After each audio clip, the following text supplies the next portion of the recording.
Bueno, estamos viendo ahora la procedencia del juicio de amparo indirecto, el juicio de amparo indirecto.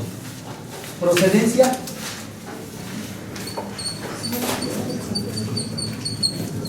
del juicio de amparo indirecto.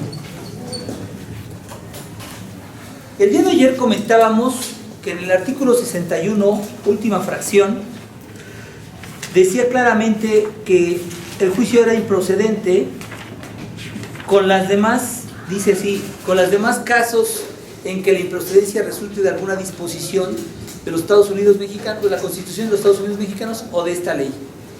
En los demás casos podremos incluir, o sea, 61 fracción 20, ¿qué? 23, dice en los demás casos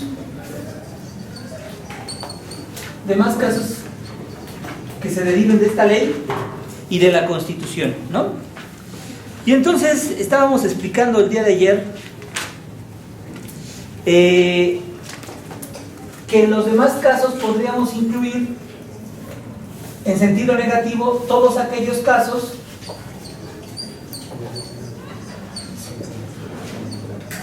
que no estén contemplados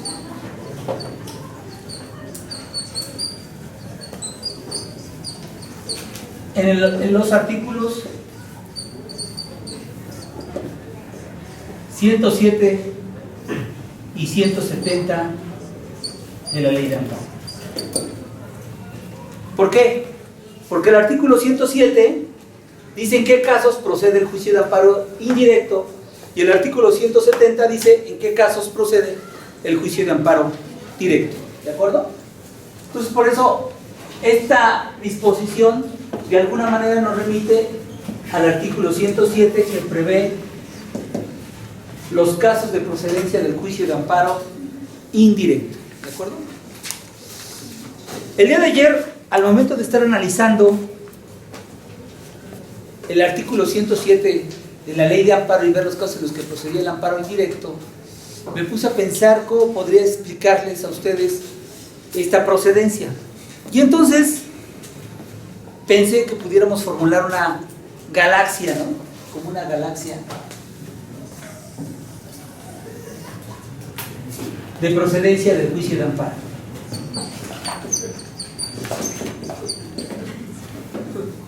¿Por qué va a ser una galaxia? Bueno, ahorita la van a ver cómo la vamos a terminar dibujando para tratar de esquematizar y que todos podamos entender cuándo procede el juicio de amparo indirecto. Pero primero me gustaría que ustedes recordaran lo que dice el artículo primero de la ley de amparo. ¿Qué dice el artículo primero de la ley de amparo? El juicio de amparo tiene por objeto resolver toda controversia que se suscite. Fracción 1. Por normas generales, actos o omisiones de autoridad que violen los derechos humanos conocidos y las garantías otorgadas contra normas generales, actos o omisiones que violen ¿qué? Derechos humanos reconocidos y las garantías establecidas para su protección. ¿De acuerdo? Yo creo que en este artículo podríamos establecer un principio, pero yo quisiera que ustedes me ayudaran a poder sacar este principio.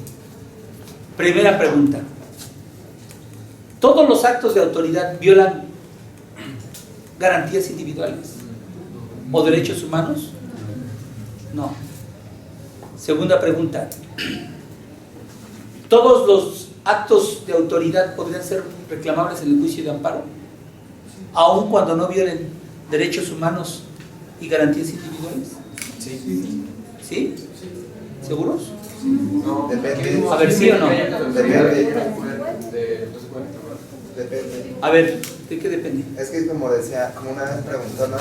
de dos autores que hablaban, uno sobre la procedencia del juicio y uno sobre si es susceptible de reclamarse, ¿no? Claro. Entonces, de poderse, sí, pero de que sea procedente, ese reclamo, puede que no sea cierto. No sé. ¿Ustedes qué advierten cuando dice el artículo primero en su fracción primera? Por normas generales, actos o omisiones que violen derechos humanos reconocidos con las garantías. ¿Habrán actos que no violen derechos humanos y garantías? todos los actos podrían ser reclamables aunque no violen derechos humanos o garantías individuales. ¿O ustedes creen que el juicio de amparo se estableció para proteger los derechos humanos y las garantías individuales? Yo creo que el juicio de amparo tiene como objetivo proteger, ¿no? Con anterioridad, lo único que protegía eran las garantías individuales, ¿de acuerdo? Y según yo les expliqué, al momento de la reforma constitucional y de la ley de amparo, no significa que hayan dejado sin efecto esta protección de las garantías individuales, sino lo que hicieron fue a su vez ampliar la protección para los derechos humanos, ¿de acuerdo? Pero no solamente es proteger los derechos humanos y las garantías individuales establecidas para su protección, sino también tiene otro de los objetivos es reparar cualquier violación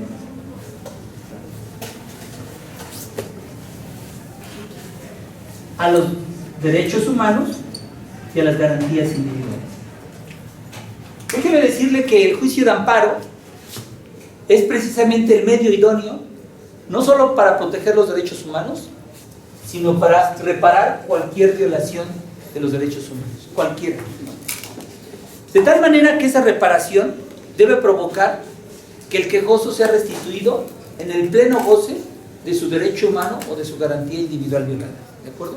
No solamente es proteger, sino reparar cualquier violación de los derechos humanos. Con base en esto, yo podría decir que el juicio de amparo tiene un principio protector y un principio reparador.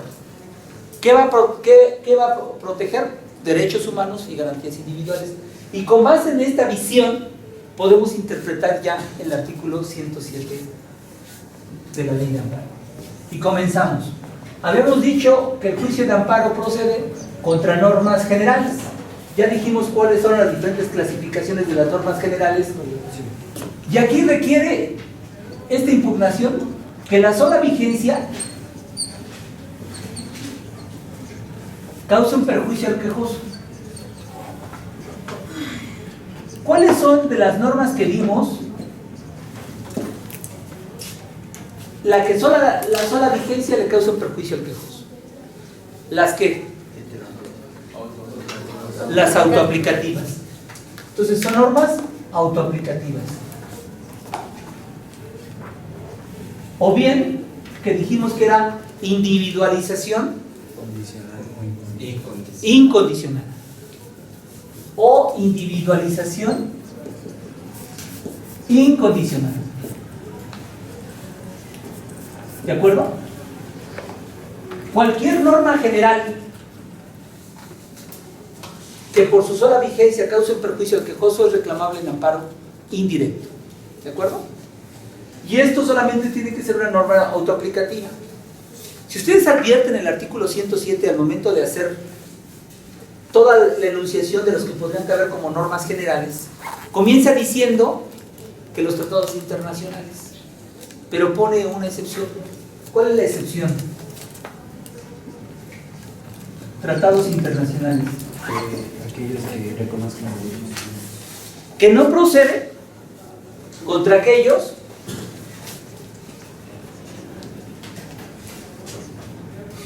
¿cómo dice el artículo? Salvo aquellas disposiciones en que tales tratados reconozcan derechos humanos. Que reconozcan derechos humanos. ¿Por qué lo pongo afuera? Porque esa norma, a pesar de ser general, y aun cuando pudiera ser autoaplicativa, no puede ser materia de procedencia del juicio de amparo indirecto, porque está reconociendo derechos humanos. ¿De acuerdo? Basta con que un tratado internacional reconozca un derecho humano para que entonces el juicio de amparo no proceda. Y no procede porque así lo dice la ley, ¿no? Ahora, ¿y por qué no procede? Bueno, el objeto de incorporar la protección de los derechos humanos sería contradictorio decir que procedía el juicio de amparo cuando se reconozca un derecho humano.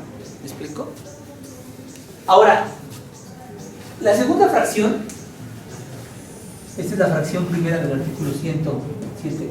La segunda fracción se refiere a actos administrativos. Oiga, profesor, no dice actos administrativos. Bueno, lo que dice es que son distintos a los tribunales judiciales, administrativos, y aquí la ley dice del trabajo, ¿no? En algunas partes dice en materia laboral y otras dice aquí en materia de trabajo, ¿de acuerdo? Y podríamos decir que también procede contra normas generales que requieren un acto concreto de aplicación, ¿de acuerdo? Pero esas pueden ser autoaplicativas o heteroaplicativas.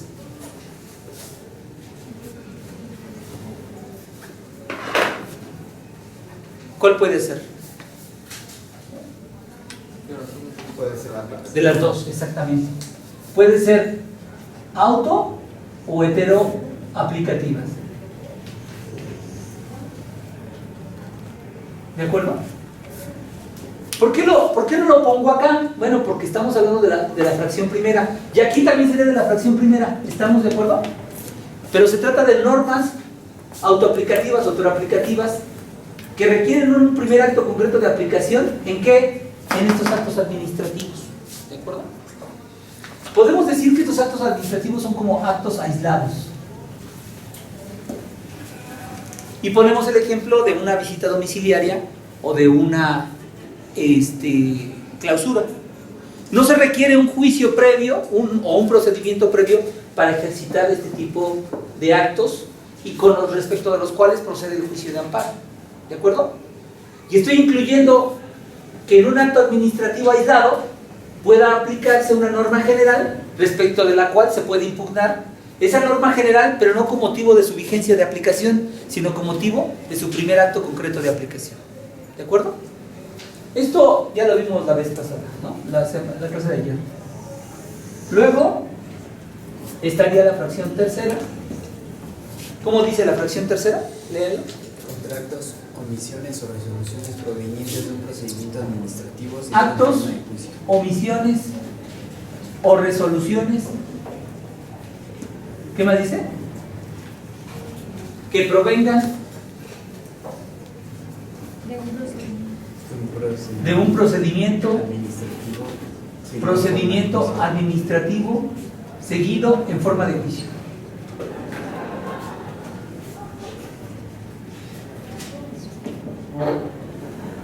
¿De acuerdo? Ahora, en este procedimiento, en esta clase de actos, ¿la ley le establece algún requisito? ¿O no? Se ha seguido en forma de juicio. No, sí. Ya estamos diferentes. Esto de seguido en forma de juicio es para diferenciarlo de los actos administrativos aislados, ¿no? Todos los actos, omisiones o resoluciones que provengan de un procedimiento de juicio de amparo, ¿siempre procede el juicio de amparo o le pone resolución definitiva? Dice que solamente puede ser impugnado a la resolución definitiva. ¿De acuerdo? Pero además, ¿qué se puede impugnar en esta resolución definitiva? Actos de imposible reparación. No, en la resolución definitiva. Ah, ok. Violaciones en el proceso. Exactamente, más violaciones en el procedimiento. ¿De acuerdo? Todas las violaciones que se dieron en este procedimiento administrativo seguido en forma de juicio podrían ser reclamables en el amparo indirecto. ¿De acuerdo? ¿Vamos entendiéndole? Vamos a explicarlo de esta manera. Comienza un procedimiento administrativo, está el inicio del procedimiento administrativo, y este procedimiento administrativo termina ¿en qué? ¿Termina con qué? Con una resolución definitiva. ¿Por qué no una sentencia? Porque no es un juicio. Exactamente, porque no es un juicio. Se ve que vino la clase de ayer, ¿verdad? Si hubieran venido los demás, hubieran dado la respuesta correcta, pero bueno. Entonces, quiere decir que al momento de que se van realizando estos actos procesales administrativos, yo no los puedo reclamar porque es necesario que se dicte la resolución definitiva. Cuando dicten la sentencia, la resolución definitiva, yo puedo recurrir en amparo, no solamente la resolución definitiva, sino las demás violaciones procesales cometidas en este procedimiento. ¿De acuerdo? Pero pone una excepción. ¿Cuál es la excepción? El inciso B. ¿Qué dice el inciso B? Actos en el procedimiento que sean imposible de reparación. Fíjense, el inciso B es contra actos de imposible dentro de este procedimiento. ¿Cómo dice exactamente? ¿Me lo puede leer? Actos en el procedimiento que sean imposible de reparación. Actos en procedimiento que sean de imposible reparación.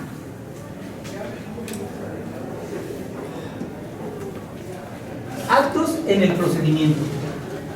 Dijimos que en la preposición en significa dentro. Nosotros estamos en Acatlán porque estamos dentro de Acatlán. ¿Estamos de acuerdo? Dice que actos de imposible reparación. Déjenme decirles que esto se le decía antes en el artículo 114, fracción cuarta de la ley anterior. Y se refería sobre actos en el juicio que sean de imposible reparación. Y empezamos a discutir sobre cuándo podríamos considerar un acto que fuera de imposible reparación. Y después de estar mucho diciendo cuándo era un acto de imposible reparación, se llegó a la conclusión de que es un acto de imposible reparación, tratándose de un acto en juicio, cuando afecta derechos sustantivos. Esta decisión, les digo que apenas fue del año 88, o sea, no tiene mucho. Cuando se llega arriba a la conclusión de qué debemos entender por actos dentro de juicio que sean de imposible reparación. Y entonces lo que hace el legislador al explicar la fracción tercera es recoger ese concepto que estaban en los actos dentro de juicio para ponerlos en actos en procedimiento administrativo.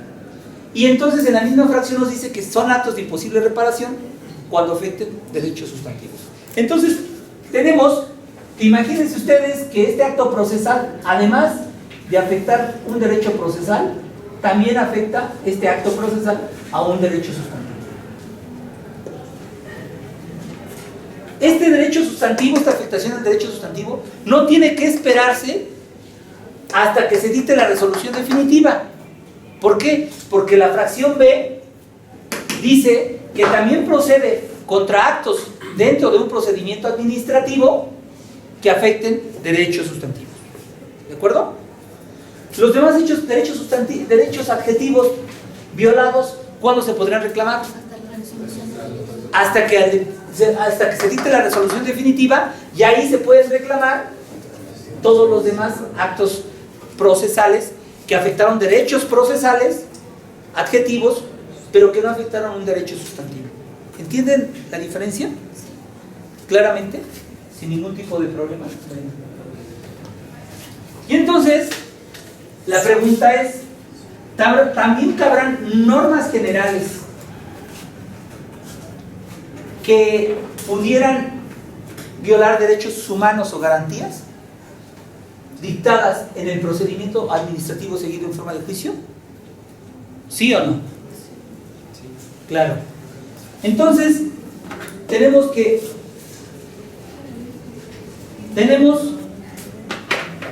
también podrían reclamarse normas generales que requieren un primer acto concreto de aplicación que puede estar en los incisos A o B. ¿De acuerdo? O sea, que puede ser que la norma general se impugne porque en la resolución definitiva se hubiera basado en una norma general que se estima inconstitucional. O bien, que una norma general se aplicó en el procedimiento y consideran que es contraria a la Constitución. ¿De acuerdo? Entonces quiere decir que si yo tengo un acto procesal y aquí se aplicó una norma general y solamente afectó un derecho procesal, ¿podría promover el juicio de amparo? No, hasta que se dicte la resolución definitiva, y entonces yo puedo reclamar la resolución definitiva y la norma general que se aplicó en este acto procesal, porque no puedo promoverlo porque no afecta un derecho sustantivo. ¿Estamos? Ahora imagínense que en este acto procesal, aquí también se violó un derecho sustantivo. Además de afectar este acto procesal un derecho procesal, también afectó un derecho sustantivo. Y aquí está la norma general. ¿Puedo promover el juicio de amparo? Sí, inmediatamente, porque esta norma general, además de producir una afectación a un derecho procesal, también afecta a un derecho sustantivo. Y no me tengo que esperar hasta la resolución definitiva. ¿Advierten? ¿Cómo esta norma general, con su primer acto concreto de aplicación, puede ser autoaplicativo o heteroaplicativa, puede aplicarse en los incisos A como en el B? ¿De acuerdo? ¿Tienen? ¿Sí? Es que me queda duda como cuál puede ser. ¿Cómo cuál puede ser qué? Como qué norma general se puede aplicar. Imagínense que una norma general diga que no puede ofrecer pruebas en un proceso administrativo. ¿Le violaría un derecho humano? Pues imagínese que después se dicte la resolución definitiva y usted no pudo ofrecer pruebas. Pero usted no podía reclamar esta norma general hasta que saliera la resolución definitiva, porque a lo mejor, ¿qué cree? Que a lo mejor podría resultarle favorable. Y si le resulta favorable, ¿para qué promueve el juicio? ¿Sí me explico? Ustedes advierten cómo el juicio de amparo lo que trata es de proteger y reparar violación de derecho humano. Si se da aquí, en estos, no tiene nada que reparar, ni siquiera proteger, porque esto va a ser necesario que sea hasta el resultado del fallo. Fíjense lo que dice el inciso A, léalo completo. La resolución definitiva por violaciones cometidas en la misma resolución o durante el procedimiento, si por virtud de estas últimas hubiere quedado sin defensa el quejoso, trascendiendo al resultado de la resolución. Fíjense, estas violaciones procesales requieren dos requisitos. Uno, que afecten las defensas del quejoso y ella, ¿cómo dice? A ver, repítalo. Hubiera quedado sin defensa el quejoso y trascendiendo al Sí. resultado de la resolución. Defensa del quejoso y resultando, ¿cómo dice exactamente? Trascendiente. Trascendiendo. Al resultado de la resolución. Trascendiendo al resultado de la resolución.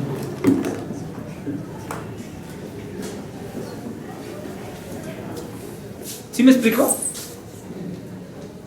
Cuando yo reclamo una violación procesal, junto con la resolución definitiva, tengo que demostrar con argumentos que dejó sin defensa al quejoso y que además trascendió el resultado del fallo. Bueno, trascendió el resultado de la resolución. ¿Sí me explico o no me explico?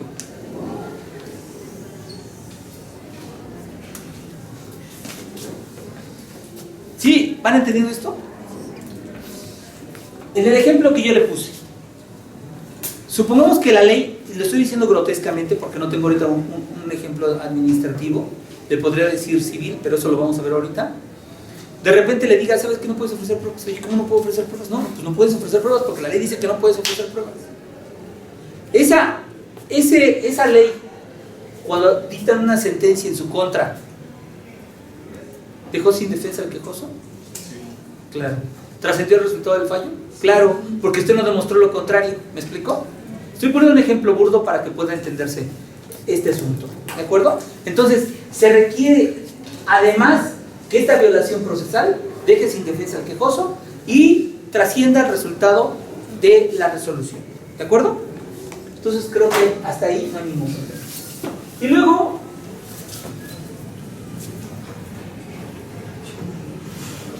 viene la fracción cuarta.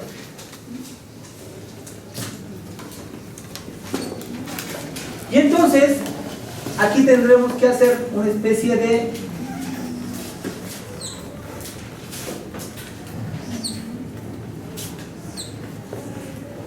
¿cuándo dijimos de división? ¿Cuándo dijimos que procedía el juicio de ¿cuándo iniciaba un juicio? Con la presentación de la demanda. ¿Por qué dicen eso? ¿Porque se los dijo el profesor de amparo? Sí, ¿verdad? No, entonces sí es correcto. No, ¿por qué? ¿Por Pero qué? puede desecharse la demanda, ¿no? Y ya no procede. Pero ¿por qué? No, pero ya se presentó la demanda. Déjenme decirle que sobre esa situación no es ahorita ustedes dicen, sí, pues con la presentación de la demanda inicia el juicio con la presentación de la demanda. ¿Me explico? El único problema es que para llegar a esa conclusión se tuvieron que poner a discutir, porque unos decían, no, inicia el juicio con el emplazamiento. ¿Me explico? Otros decían que con la admisión, y al final de cuentas se llegó con la presentación de la demanda. ¿Pero por qué? ¿Por qué inicia el juicio con la presentación de la demanda? Porque ahí se ventilan todas las prestaciones que se van a reclamar. Ya desde... No, porque se los dijo el juez de amparo. Lean el artículo 170. Interrumpe la clase. Artículo 170 de la ley de amparo. Y lean la fracción primera. El juicio de amparo directo procede contra sentencias definitivas, laudos y resoluciones que pongan fin al juicio, dictadas por tribunales judiciales, administrativos, agrarios o del trabajo, ya sea que la violación se cometa en ellos o que cometida durante el procedimiento afecte las defensas del quejoso trascendiendo el resultado del fallo. Advierten que de nuevo vuelve a exigir, tratándose de amparo directo, que se pueda reclamar la sentencia definitiva, resolución que pone fin al juicio o laudo, así como las violaciones que hayan dejado sin defensa y hayan trascendido el resultado del fallo. Luego sígale. Se entenderá por sentencias definitivas o laudos los que decidan el juicio en lo principal, por resoluciones que pongan fin al juicio, las que sin decidirlo en lo principal lo den por concluido. En materia penal, las sentencias absolutorias y los autos que se refieran a la libertad del imputado podrán ser impugnadas por la víctima. Bueno, sáltese todos los párrafos hasta uno antes de la fracción segunda. Para efectos de esta ley, Ajá. para efectos de esta ley, el juicio se inicia con la presentación de la demanda. Ahí está. En materia penal. ¿Con qué se inicia el juicio? Con la presentación de la demanda. Ya no lo dice solamente el juez de amparo, sino también lo dice la ley. ¿De acuerdo? Entonces, aquí está la presentación a la demanda. Ahí se inicia el juicio. ¿Esto es fuera de juicio o antes de juicio? Antes. ¿Y esto es fuera de juicio o después de concluir?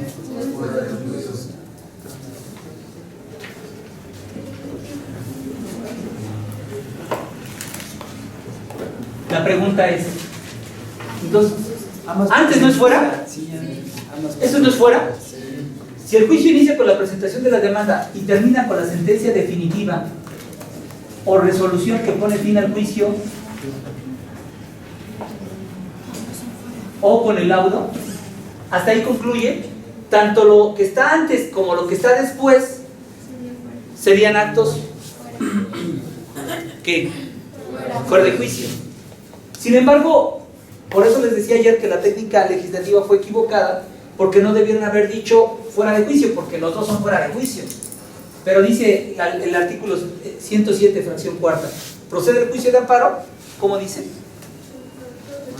¿Fuerte? Contra actos de tribunales judiciales, administrativos, agrarios o el trabajo realizados fuera de juicio o después de concluir. Miren, fuera de juicio, bueno, pues los dos son fuera de juicio, ¿o no? ¿Están de acuerdo? Ahora, ¿cuáles podrían ser actos antes de juicio? Bueno, están las jurisdicciones voluntarias, medidas precautorias, medios preparatorios para un juicio. Ahora, respecto de estos actos, ¿les pone algún requisito? Lean la ley. ¿Les pone algún requisito o no? ¿Qué dice? No es cierto. No, eso, léalo. Contra la última resolución dictada. No, lea desde el principio. Contra actos de tribunales judiciales, administrativos, agrarios o el trabajo realizado fuera de juicio o después de concluido. Ajá. Si se trata de actos de ejecución. Ahí está, contratos de ejecución de sentencia. Contratos fuera de juicio o llamarle antes de juicio, ¿le pone algún requisito como los puso allá? ¿Sí o no? Lean la ley. ¿Sí o no? ¿Qué requisito? Si es así, ¿qué requisito? Sí, es de manera posterior. No, es que ya no hay requisito. ¿Hay requisito o no hay requisito? No, no hay requisito. ¿Sí o no? No. Claro que los actos antes de juicio, o lo que le llama el legislador fuera de juicio, no le pide ningún requisito. Así que si alguien viene a reclamar la admisión, ¿podrían admitirle el juicio de amparo? Sí, siempre y cuando agote el principio de definitividad, es decir, que agote los recursos o medios de defensa establecidos para eso. ¿De acuerdo? En los medios preparatorios, que son la admisión, después se ofrece alguna confesional, todos esos actos, ¿podrían recurrirlos en el juicio de amparo? ¿O se tendría que esperar hasta que se terminara? Yo creo que ¿Sí, hasta que se terminara? No, anotar los. A ver, ¿la ley dice algún requisito para que, dice hasta que se te afecte? No, pero tiene que regir en el principio de definitividad y... Tiene que cumplir con el principio de definitividad, estoy de acuerdo con usted. Pero la ley para actos fuera de juicio o antes de juicio, ¿le exige un requisito? Pues no, expresamente No, no le exige ningún requisito, ¿de acuerdo? Ahora, para actos después de concluido, si es una resolución que le puso fin al juicio, ahorita leyeron el artículo 170 y dice que la sentencia definitiva o resolución que pone fin al juicio. Lean el artículo 170, en el primer párrafo. ¿Qué dice? El juicio de amparo directo procede contra sentencias definitivas, laudos y resoluciones que pongan fin al juicio, dictadas por tribunales judiciales, administrativos, agrarios o de trabajo, ya sea que la violación se cometa en ellos o que cometida durante el procedimiento afecte a las defensas del quejoso trascendiendo al resultado del fallo. Continúe.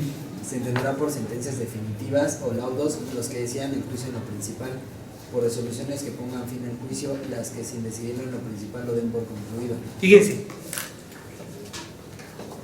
una sentencia definitiva, laudo, ¿podría, si absuelven, tener actos después de concluido?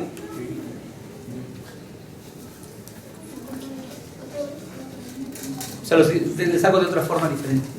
Una resolución que pone fin al juicio, ¿tendría actos después de concluido? ¿Sí? ¿Cuál? No, absolvió a todas las prestaciones. Fíjense. Puede haber absuelto de una... Fíjense, se los voy a poner así. Quedamos que la sentencia definitiva o laudo, ¿qué dice? ¿Cuál es la característica de esta sentencia definitiva o laudo? De acuerdo al 170 que acaban de leer. No. ¿Qué dice? Que resuelve... Léalo, conforme a lo que dice la ley. Dice... ¿Cómo dice? ¿Fernanda? ¿Qué dice? Que decidan el juicio en lo principal.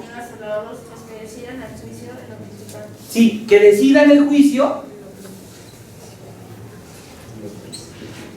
en lo principal. La pregunta es, cuando decide el juicio en lo principal una sentencia o un laudo, ¿puede ser de qué manera? ¿Condenatoria o absolviendo? Supongamos que puede haber una combinación entre condenación y absolución.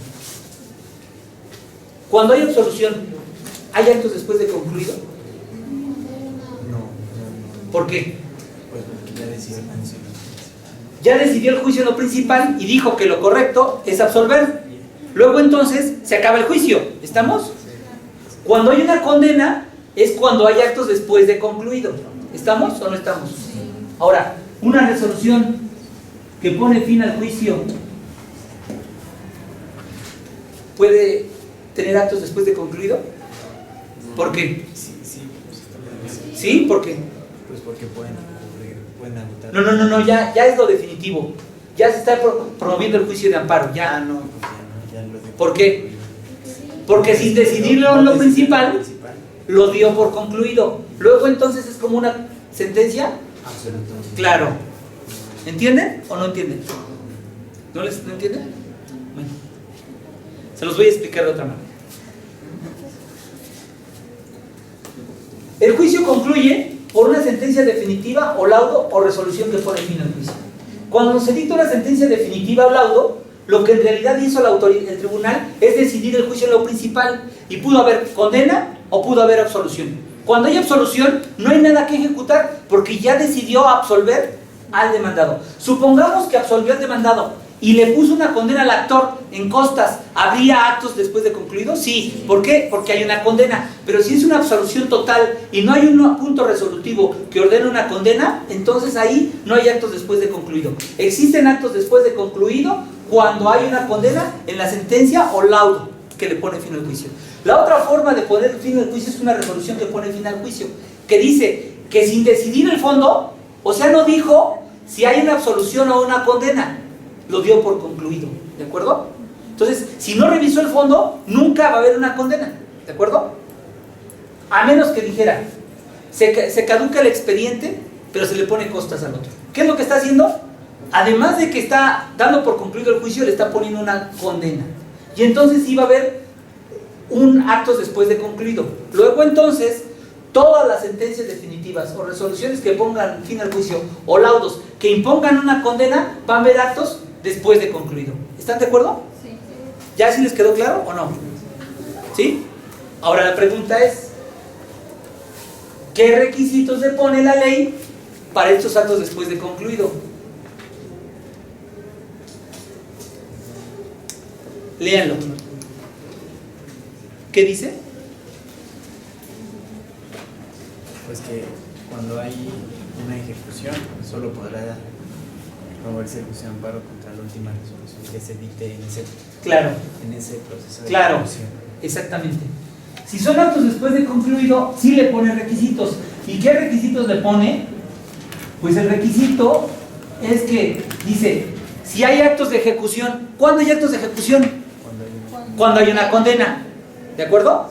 ¿Sí vamos armando bien el asunto? Ahora dice, el requisito es que sea la última resolución. Si se tratan actos después de concluido y estamos en actos de ejecución de sentencia, se requiere solamente recurrir la última resolución. Déjenme decirles que cuando se llegó a este problema, porque este problema estaba en la ley vieja, se trataba de investigar cuándo estábamos en presencia de última resolución. ¿Cuál? En un procedimiento de ejecución. ¿Estamos de acuerdo o no estamos de acuerdo?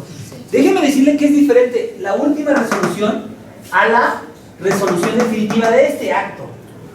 Y es diferente a la sentencia definitiva de resolución que le pone fin al juicio. ¿Entienden? Porque aquí lo que estamos abriendo es un periodo de ejecución. Y en este periodo de ejecución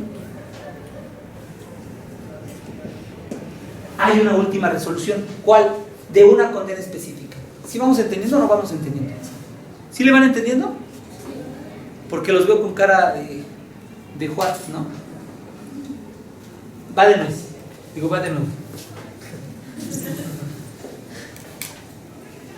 Cuando hay una condena, hay actos después de concluido.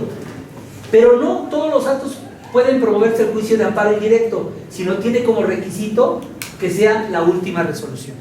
¿Qué debemos de entender por la última resolución? Y entonces empezó la discusión. ¿Cuándo estamos en presencia de la última resolución?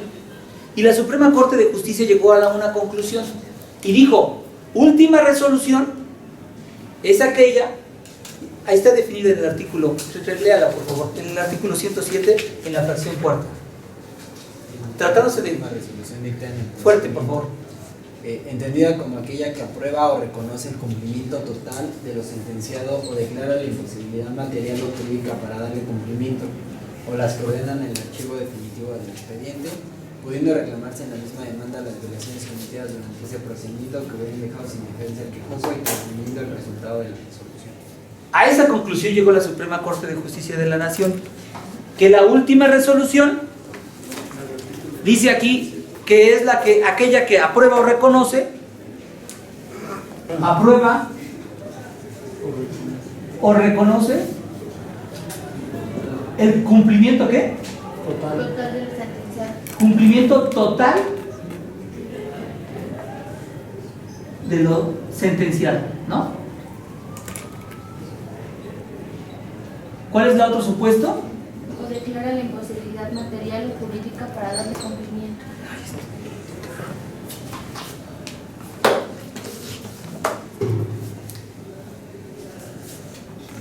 declara la imposibilidad para darle cumplimiento o manda al archivo, ¿de acuerdo?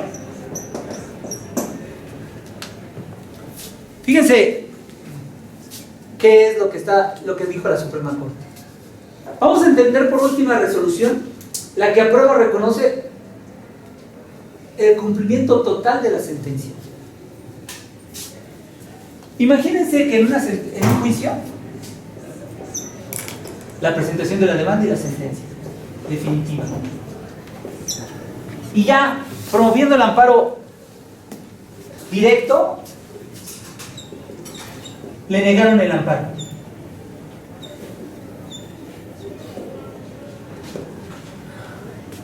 Y en esa sentencia, imagínense que es un asunto de rescisión de contrato de compraventa. Y en la rescisión condenó a la desocupación del inmueble. Condenó a la devolución del precio. Condenó al pago de rentas. Condenó al pago de intereses de la cantidad que se recibió. ¿Se acuerdan que la rescisión tenía como objeto restituirse mutuamente las prestaciones que se dieron? Luego entonces, si es un contrato de compra-venta, alguien va a tener que devolver el inmueble y el otro va a devolver el precio. El que ocupaba el inmueble tiene que pagar las rentas y el que tenía el precio tiene que pagar los intereses, ¿estamos? Y además, pago de costas. En este ejemplo que les pongo, ¿cuántas condenas hay? 5. 1, 2, 3, 4 y 5. De acuerdo a lo que dice la Suprema Corte y que después recogió la ley, ¿cuál sería la última resolución? Primero, aquí ordenaría la desocupación del inmueble. ¿Aquí habría una última resolución? Sí. Claro. ¿Cuál sería? El lanzamiento, ¿de acuerdo? Aquí la devolución del precio también podría. ¿Y si no quiere pagar? ¿Qué tendrían que hacer? Las medidas del premio. ¿Y si no quiere pagar? ¿Qué tendría que hacer? No. Lo que tendría que hacer es el embargo. ¿No? Y luego del embargo, ¿qué sería? El remate. ¿No? ¿Sí o no? Para cobrarse el dinero del precio. Ahora, lo mismo pasaría en los intereses, ¿estamos de acuerdo? Lo mismo podría pasar en costas, ¿estamos de acuerdo? Y lo mismo podría pasar en rentas. ¿Cuándo sería la última resolución?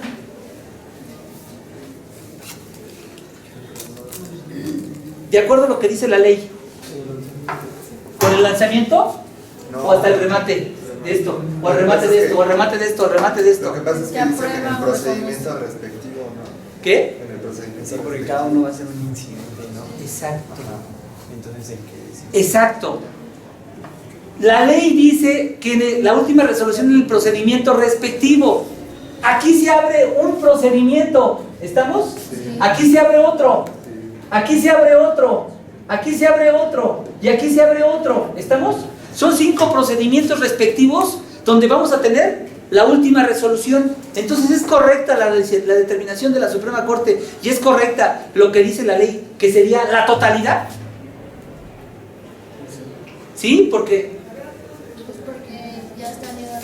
Entonces sería la última. No, porque, a ver, digo, no, porque el cumplimiento total es de manera toda, conjunta, ¿no? conjunta, de las 5 resoluciones. Entonces cada uno va a tener un cumplimiento como parcial, ¿no? Cada uno tiene un cumplimiento parcial. Pero entonces, ¿es correcto lo que dice la Suprema Corte? No, ¿Entienden o no le entienden Sí, el sí, problema? sí, sí, entiendo. Fíjense lo que dice el artículo 100. Volvamos a leerlo. Dice: si se trata de actos de ejecución de sentencia, solo podrá promoverse el amparo contra la última resolución dictada en el procedimiento respectivo. Esto, procedimiento respectivo, estaba igual en el artículo 114, fracción tercera de la ley vieja, de la ley de amparo vieja. ¿De acuerdo? No es contradictorio decir que es la última resolución del procedimiento respectivo. Después dice: entendida como aquella que aprueba y reconoce el cumplimiento total de la sentencia. ¿No es contradictorio? Nunca se va a dar ese. No sé por qué, pero yo parece ser que soy el único que grito en el desierto. que es contradictorio. Sí, dice total. Espero que con ustedes seamos ya bastantes más. No se habla. ¿Entiende cómo la Suprema Corte de Justicia utilizó última resolución como aquella como que aprueba el cumplimiento total de lo sentenciado? Miren, déjenme decirles antes de que se vayan que todo el problema sucedió por lo siguiente. Había un artículo de la ley de amparo, el artículo 113. Bueno, mejor se los digo mañana porque ya se están yendo. Nos vemos mañana, profesor.